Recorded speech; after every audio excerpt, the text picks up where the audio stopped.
بسم اللہ الرحمن الرحیم. یہاں سے جو ہے آپ کو بتا رہے ہیں کہ اگر کوئی کنونشنل بینک ہو، اس کو اگر اسلامی بینک میں تحول کرنا ہو، منتقل کرنا ہو، ٹرانسفارم کرنا ہو، تبدیل کرنا ہو، تو اس کا کیا طریقہ کار ہوگا، بڑا اہم ہے. بہت سارے آج کل بینک اپنے آپ کو آہستہ آہستہ کر کے تحول کر رہے ہیں، تو اس کے لیے ان کو ایسی گائیڈ لائن جو بالکل اسٹینڈرڈ کے حساب سے ہو، ایوفی کے اسٹینڈرڈ کے حساب سے.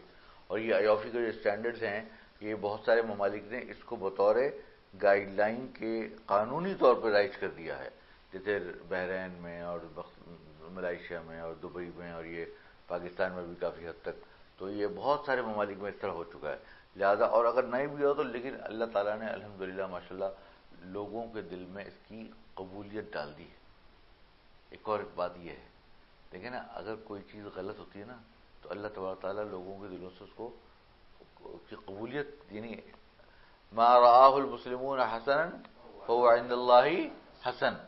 تو اگر کوئی چیز ایسی ہوتی ہے نا جو صحیح نہیں ہوتی تو اس کو جمہور امت، یہ سواد اعظم یہ جو ہے وہ امت کی اس کو قبول نہیں کرتی، قبولیت عامہ نصیب نہیں ہوتی. لیکن الحمدللہ سارے لوگ اس چیز کو فالو کر رہے ہوتے ہیں، علماء بھی، سب لوگ، ہر لوگ. انہوں نے دیکھ لیا کہ بھئی یہ ماشاءاللہ آپ نے بھی پڑھ لیا، آپ نے تخصص کیا، آپ نے فتویٰ پڑھا، میں آپ کو سب چیزیں بتا رہا ہوں، آپ کو سمجھ میں آ رہا ہے کہ بھئی ماشاءاللہ اس کے پیچھے کیا بنیاد ہے اور کس طرح کیا خوب تھاٹ، ہر طرح کے حکم اور حکمتیں اور مصالح سب کو پیش نظر رکھتے ہوئے بنایا گیا ہے. تو اب آپ کو بھی نظر آ رہا ہے کہ بھئی یہ محنت والا کام ہے اور اچھا کام ہوا یہ، کہ ورنہ خالی اگر آپ مسئلہ نکالیں ہدایت سے تو آپ کو تطبیقات نہیں ملیں گی. اس میں تطبیقات آپ کو اور اس کے ساتھ اس کے دلائل و تخریجات سب مل رہی ہیں. تو اس لحاظ سے یہ ماشاءاللہ ایسا کام ہے جو کہ ایک ایکسیپٹیبل ہے، یہ قابل قبول ہے. تو اس لیے اس کو سمجھنا اور پڑھنا بہت ضروری ہے. تو کہتا ہے نطاق المعیار، معیار کا اسکوپ کیا ہے؟ کہہ رہے یشمل هذا المعیار مقومات تحول البنک التقلیدی الى مصرف بموجب قرار بالتحول الکلی الفوری فی تاریخ محدد یتم اعلانہ.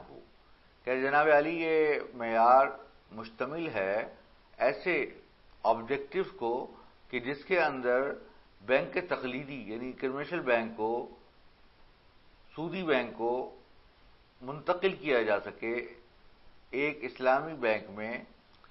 کس وجہ سے؟ بموجب قرار، کسی ایک ریزولوشن کے ذریعے سے.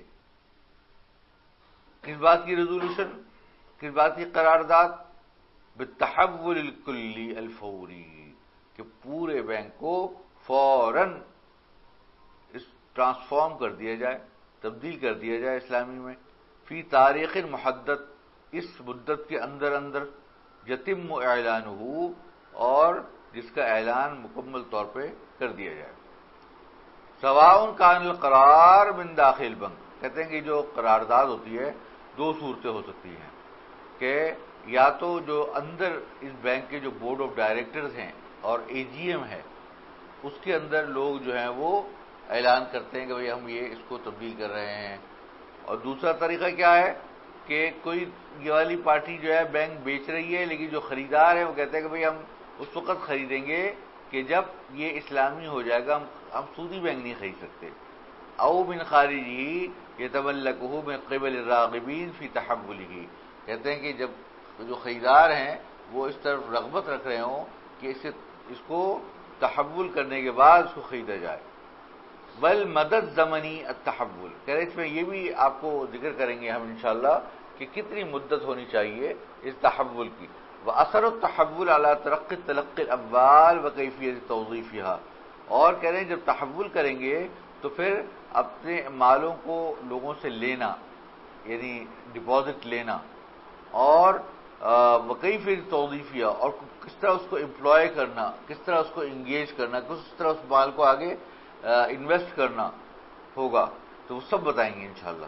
والمعالجۃ لکل من التزامات البنک، اور پہلے سے بینک نے جو کمٹمنٹس کی ہوئی ہیں، جو پہلے سے التزامات ہیں، اس کی کیا ٹریٹمنٹ ہونی چاہیے، اس کا کیا طریقہ کار ہونا چاہیے، اور وحقوقہ قبل التحول، اور بینک کے کیا حقوق ہوں گے تحول سے پہلے، ما قبض جو اس نے سود لے لیا یا کوئی مال لے لیا، او دفع منہا یا جو کوئی سود دے دیا یا کوئی مال دے دیا، وما لم یقبض لیکن دوسرے آدمی نے ابھی تک قبضہ نہیں کیا، او لم یدفع یا اس کے اوپر پیبل ہے، اس کو ادا قابل واجب الادا ہے لیکن اس نے دیا نہیں ہے ابھی تک، وکذالک الموجودات غیر المشروعہ لدیہ قبل التحول، اسی طریقے سے ایسے ایسٹ جو کہ غیر مشروع ہیں قبل التحول، تحول سے پہلے ایسٹ کہتے ہیں. آپ یہ بات یاد رکھیے گا، بینک کے اندر نا دو سائیڈیں ہوتی ہیں، ایک طرف سے پیسے ڈالتے ہیں جس کو ڈپازٹ کرنا کہتے ہیں، جیسے ہمیں آپ پیسے ڈپازٹ کراتے نا، تو اس کو بینکنگ کی اصطلاح میں کہتے ہیں لائبلٹیز سائڈ. کیا کہتے ہیں اس کو؟ کیونکہ وہ بینک کہتے ہیں کہ میری لائبلٹی بن گئی ہے کہ مجھے اس پیسے کو یا تو انویسٹمنٹ کرنا ہے اور جب وہ مانگے گا تو واپس کرنا ہے، یہ میری ذمہ داری بن گئی ہے. اور دوسری صورت کیا ہوتی ہے جو لیفٹ سائڈ پر ہوتی ہے، وہ ہے ایسٹ سائڈ، جہاں پہ بینک اس کو ایڈوانسز کرتا ہے، فائنانسنگ کرتا ہے، جہاں پر لینڈنگ کرتا ہے، جو لوگوں کو قرضے دیتا ہے، تجارت کرتا ہے، جو بھی کرتا ہے، تو وہ پورا جو سائڈ ہے وہ کیا کہلاتی ہے؟ East side. تو وہ یہ کہنا چاہ رہے ہیں کہ جو اس پہ دیکھا جائے گا وہ کون کون سے غیر، اس پہ ضروری نہیں ہے کہ سارے غیر مشروع ہوں. مثال کے طور پہ کرنٹ اکاؤنٹ جو ہے وہ قرضہ ہے بدون فائدہ، انٹرسٹ فری لون ہے. اب اس سے کوئی چیز مثال کے طور پہ بینک نے خرید لی تو وہ جو ایسٹ ہے نا، وہ جو ایسٹ ہے وہ غیر مشروع نہیں ہوگا، ہے وہ غیر مشروع نہیں ہوگا، وہ جائز ہوگا. کوئی بلڈنگ ہے، کوئی اس سے انویسٹمنٹ ہے، اس سے آگے کوئی کسی اچھی جگہ پیسے تجارت میں پیسے لگا دیے تو وہ جو ایسٹ ہوگا وہ مشروع ہوگا.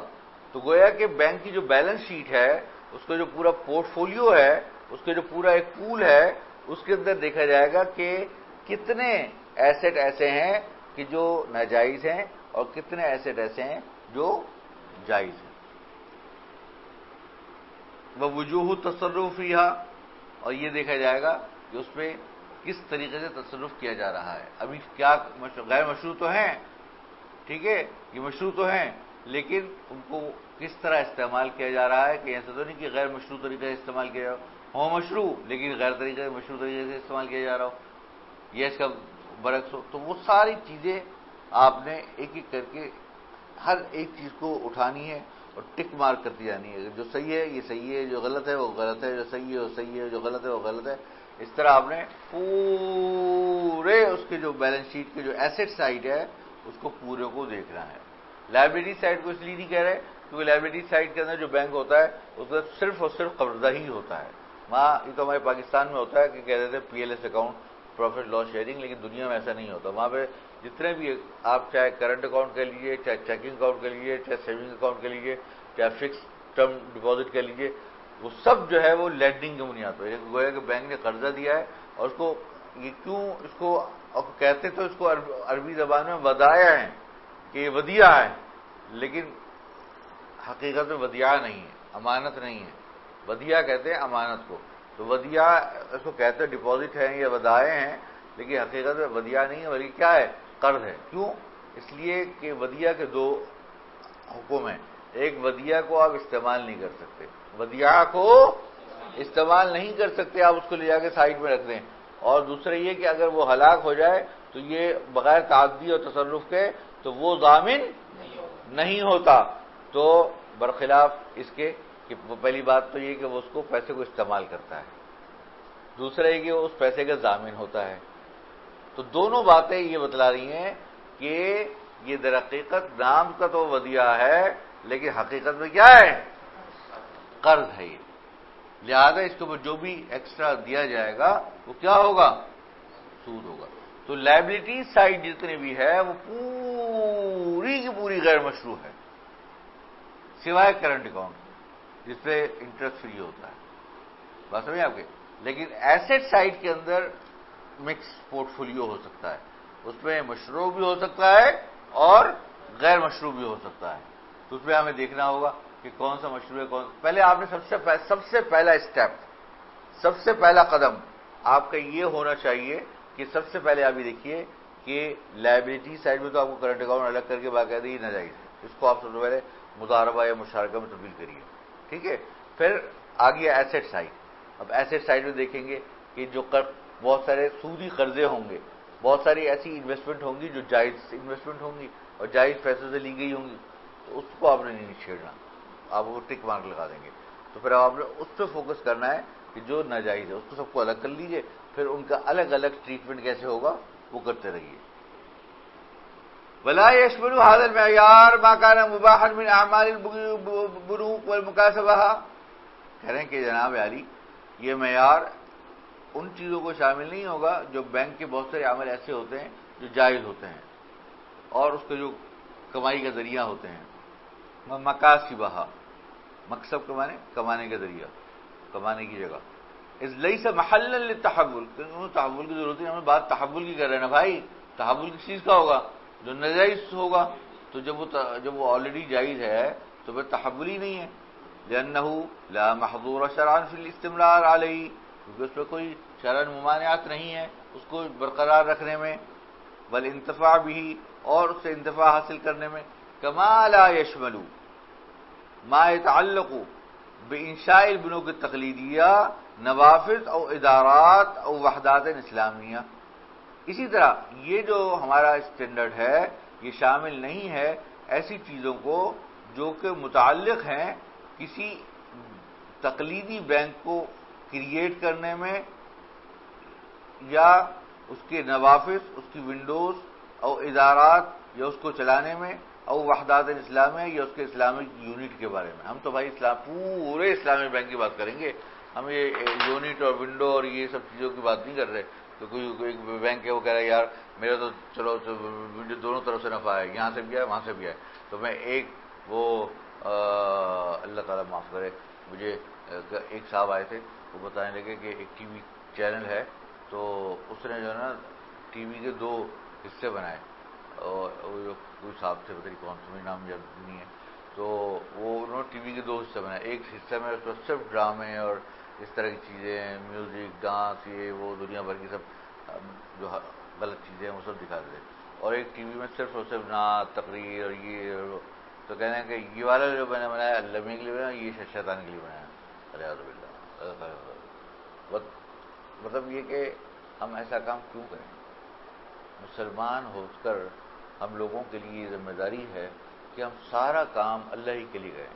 ان صلاتی و نسکی و محیای و مماتی للہ رب العالمین.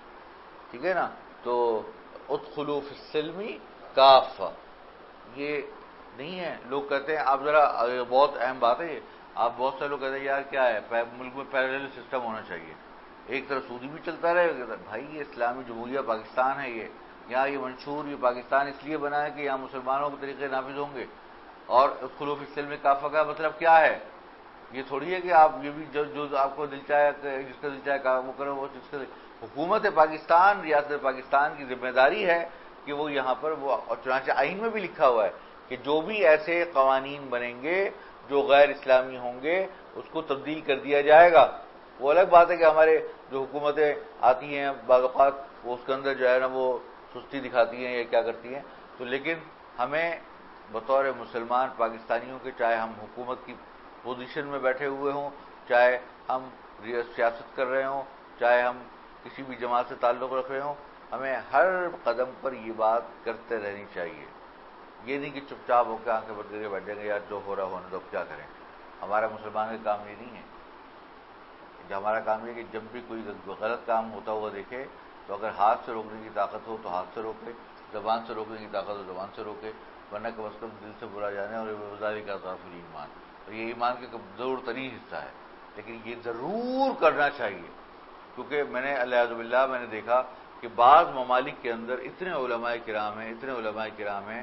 اب مجھے نہیں وجہ پتا کہ شاید وہ صرف دل سے ہی برا، یقیناً دل سے ہی برا مانتے ہوں گے، وہ کس قدر زبان سے اور کس قدر ہاتھ سے منع کرتے ہیں. کیونکہ ان ممالک میں سارے لوگ جو ہے سودی قرضے لے رہے ہیں. تو بھائی وہاں پہ علماء تیار کریں، یہاں بھیجیں. یہاں آخر یہاں پر بھی تو ہمارے دارالعلوم میں تخصص میں کوئی امریکہ سے آتا ہے، کوئی انگلینڈ سے آتا ہے، کوئی کہاں سے آتا ہے، کوئی کہاں سے آتا ہے، یہاں بھیج دیں تاکہ یہاں پر وہ بندے پڑھیں، تب سیکھیں کہ بھئی کیا چیز ہے، فقہ کے معاملات بغیر سیکھے ہوئے تو نہیں آتے نا۔ میں وہاں پہ گیا ایک جگہ یو کے میں، تو وہاں پر ایک میرا ساتھی شاگرد تھا، وہ کہہ رہے ہیں استاد جی آپ جو ہے نا وہ وہاں پہ ایک مسجد میں عشاء کی نماز کے بعد تقریر کر لیجیے۔ میں نے کہا یار میری کیا تقریر، تو خیر میں چلا گیا، تو وہ تقریر کرنے کی تو تھوڑی بہت تقریر کی، بیان کیا، اس کے بعد جو اسے کہا کہ آپ سے لوگ جو ہے نا اسلامی بینکاری وغیرہ کے بارے میں سوالات جوابات کریں گے، تو وہ سوالات جوابات کیے، اور پھر میں نے ان کو بہت ساری چیزیں بتلائیں، ان کو تو ان کو پتہ ہی نہیں تھی، وہ بیچارے عامۃ الناس۔ تو اب ایک عالم، وہ حالانکہ دارالعلوم کا فاضل ہے ماشاءاللہ وہ، تو میں نے اس کو بھی سمجھایا، میں نے کہا دیکھو تمہیں ان لوگوں کو بتلانا یہ عالم کا کام ہے، ان لوگوں کو بتلائے، تاکہ آپ کھلے عام دیکھ رہے ہیں لوگ سود لے رہے ہیں، دے رہے ہیں، اور میسر اور سٹہ اور پتہ کیا کیا دنیا بھر کے کاروبار ان سب میں لگے ہوئے ہیں، لیکن ہم لوگوں کے دماغ پہ ایک جو تک ناری ہے وغیرہ، کرنا ہے تو کر رہا، ہمیں یہ نہیں آتا، ہمیں اس بارے میں نہیں پتا، نہیں پتا تو پتہ کرو بھائی، آپ کو عالم بننا ہے، آپ نے عالم بنے ہو، فقہ حاصل کرو، تفقہ کرو، وقت لگاؤ، اس کو سیکھو سمجھو۔ تو یہ ہمارا، اور آپ لوگوں کو تو میں اس لیے کہتا ہوں کہ اگر آپ لوگ نہیں کرو گے تو سب سے بڑی ذمہ داری اب آپ لوگوں پہ آتی ہے، کیونکہ آپ لوگ فریش یہاں سے اتنے 400 جو ہمارے 14,000 طالب علم پڑھتے ہیں، ان میں سے یہ کتنے 1 2 3 4 5 6 7 8 9 10 11 ہیں، ایک چھٹی پہ چلا گیا، تو 12 بچے پورے اتنے میں سے یہ لوگ کریم ہیں، ان کو چاہیے کہ جا کے جو ہے نا یہ اپنے آپ کو اپنا مشن بنائیں، مشن، اور اپنے آپ کو نا اپنے پیشن بنائیں، اپنے اندر یہ کہیں گے یار اللہ میں نے جب ہمیں تیار کیا، ہم سے اتنا کام کروایا ہے، تو اب ہم آگے اور سیکھیں گے اور پڑھیں گے، زیادہ زیادہ مطالعہ کریں گے۔ آپ والی صاحب کی کتاب جو ہے نا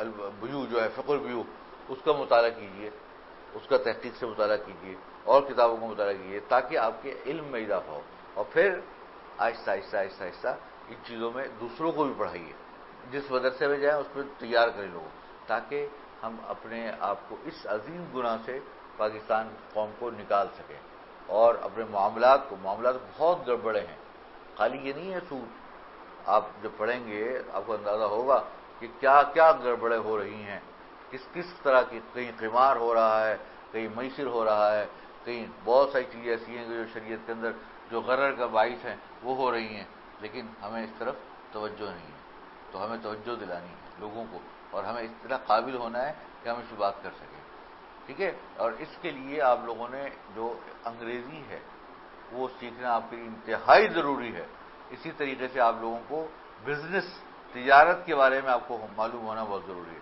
اسی طریقے سے آپ کو لاء کے بارے میں، قانون کے بارے میں معلوم ہونا بہت ضروری ہے۔ یہ تین چیزیں آپ کے اس کو مزید ویلیو ایڈیشن کریں گی، آپ کو جو ہے نا ایک مزید ایک بہترین انسان بنائیں گی۔ آپ جو ہے کام جیسے والد صاحب نے کیا تھا نا، اس زمانے میں LLB کر لیا تھا، انگریزی پڑھ لی، ماسٹر کر لیا تھا انگلش میں، اور پتہ نہیں کس میں، اس پہ لاء پڑھ لیا تھا، تو آج آپ دیکھیے اللہ میں کتنی خدمت۔ اب کیا ہے، وہ ٹرانسجینڈر ایکٹ آیا پاکستان میں، اور کوئی مولوی نہیں ہے کہ اس کو جو ہے اس کے قانون کو صحیح کر سکے، جی حضرت مفتی تقی عثمانی صاحب کو بھیجیں گے، حضرت ہی بتائیں گے۔ یار ایک آدمی اتنے سارے مدرسوں کے اندر تیار ہوا، جو کہ اور کوئی نہیں کر سکتا تیار، اتنی بڑی بڑی جماعتیں ہیں، اتنے بڑے بڑے لوگ ہیں، یہ ہمارے لیے لمحہ فکریہ ہے، یہ ہمارے لیے کیا ہے، لمحہ فکریہ ہے۔ یہ میں دل سے بات کہہ رہا ہوں، اگر میں کوئی غلط بات کہہ رہا ہوں نا تو مجھے تم کہو کہ سر جی آپ غلط بات کرتے، تو مجھے بالکل آپ کو میں برا نہیں مانوں گا، آپ مجھے بتاؤ کہ ایسا ہے یا نہیں ہے، آپ مجھے سچ سے بتاؤ۔ اگر آپ کو ایک بندے کو بھی اشکال ہوگا نہیں سر جی ایسا نہیں ہے، تو آپ مجھے سچی ہے میری طرف سے بالکل اجازت ہے، آپ مجھے بتا دو کہ نہیں سر جی ایسا نہیں ہے، کہ کوئی ایسا بندہ ہماری نظر میں نہیں ہے کہ جو بھی کام کر سکے، تو ہمیں تیاری کرنی ہے، اپنے آپ کو کس لینا ہے کمر کو، اور اس کام کے لیے ہم ہی کر سکتے ہیں، اور پھر آہستہ آہستہ اور طلبہ آئیں گے وہ تیار کریں گے۔ تو ذرا تھوڑا سا نا آپ لوگوں کو ذمہ داری بہت ہے، آپ نے عام لوگ نہیں ہیں، آپ ایک ڈفرینٹ لوگ ہیں، ٹھیک ہے۔ تو اب آپ کو یہاں سے میرے اس وقت مجھے نہیں پتا میں کب تک پڑھاؤں گا کب تک نہیں، ابھی اس سمائی میں اس سمائی میں اگلی سمائی میں ہوگا نہیں ہوگا، لیکن یہ اب آخری 2 3 وہ چل رہے ہیں، لیکن یہ میری باتیں جو ہے نا آپ لوگ ذہن میں اچھی طریقے سے بٹھا کے رکھیے گا، اور اس کو وقتاً فوقتاً اس کا استحضار کرتے رہیے گا کہ استاد جی نے یہ بات میں حالانکہ اس قابل نہیں ہوں کہ میں آپ لوگوں کو کوئی نصیحت کر سکوں، لیکن جو میں مشاہدہ کر رہا ہوں، جو میں دیکھ رہا ہوں، جو میرے دل پہ آتی ہے بات، تو وہ میں آپ کو اپنے ساتھی ہونے کی بنیاد پہ آپ لوگوں سے میں شیئر کر دیتا ہوں۔ تو لہٰذا اس کو یہ نہیں سوچیے گا کہ میں کوئی بہت بڑا اپنا مقرر یا کوئی آپ کو بیٹھ کے کوئی ایڈوائس کروں، یہ میری دل کی آواز ہے۔ اب یہ میرا پیشن ہے، جو سمجھیے میرا پیشن ہے، تو میں اس لیے آپ کو کوئی بات بار بار کہتا ہوں، اور میں سمجھتا ہوں سب سے زیادہ آپ ہی لوگ کر سکتے ہیں۔ میں دوسرے لوگوں سے اس لیے نہیں کہوں کہ وہ کرنے کا بھی قابل نہیں ہے نا۔ تو اب آپ لوگ تھوڑا سا اس کو مزید غور کیجیے گا، ہے نا۔ میں غلط کہہ رہا ہوں، جیسے اگر آپ لوگوں کو غلط لگے نا، میں بالکل صاف سیدھا آدمی ہوں۔ مجھے اگر آپ لوگوں کو کوئی غلط مجھے آپ کو لگ رہی ہو نا بات عبادہ، بالکل مجھے صاف صاف بتا دینا کہ سر جی آپ نے یہ بات غلط کی ہے۔ آپ کو لگی کوئی غلط نہیں لگ رہی نا، تو بس تو اس کو کرنا ہے اب انشاءاللہ، ٹھیک ہے۔ خدا حافظ۔